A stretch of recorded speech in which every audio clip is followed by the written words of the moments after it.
విధానం. ఎందుచేత అంటే భారతీయ సంప్రదాయంలో మన సనాతన ధర్మంలో మనిషి యొక్క జీవితం అంతా కూడా భగవంతుడితోటే ముడిపడి ఉంటుంది. షోడశ కళా ప్రపూర్ణుడు చంద్రుడు. చంద్రుడికి 16 కళలు ఉంటాయి.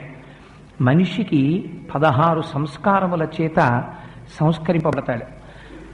తల్లి గర్భంలో ప్రవేశించిన దగ్గర నుంచి శరీరం పడిపోయిన తర్వాత కూడా దీన్ని తీసుకెళ్లి ఇష్టం వచ్చినట్టు పడేయడానికి వీల్లేదు.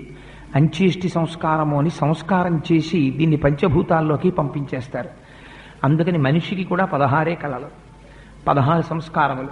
చంద్రుడికి 16 కళలు. ఆ 16 కళలతోటే మనకి కాలగతిని చెప్తూ శుక్లపక్ష కృష్ణపక్ష తిథులుగా చెప్తూ మనం కాలాన్ని గణన కట్టి ఈశ్వరారాధన చేస్తాం.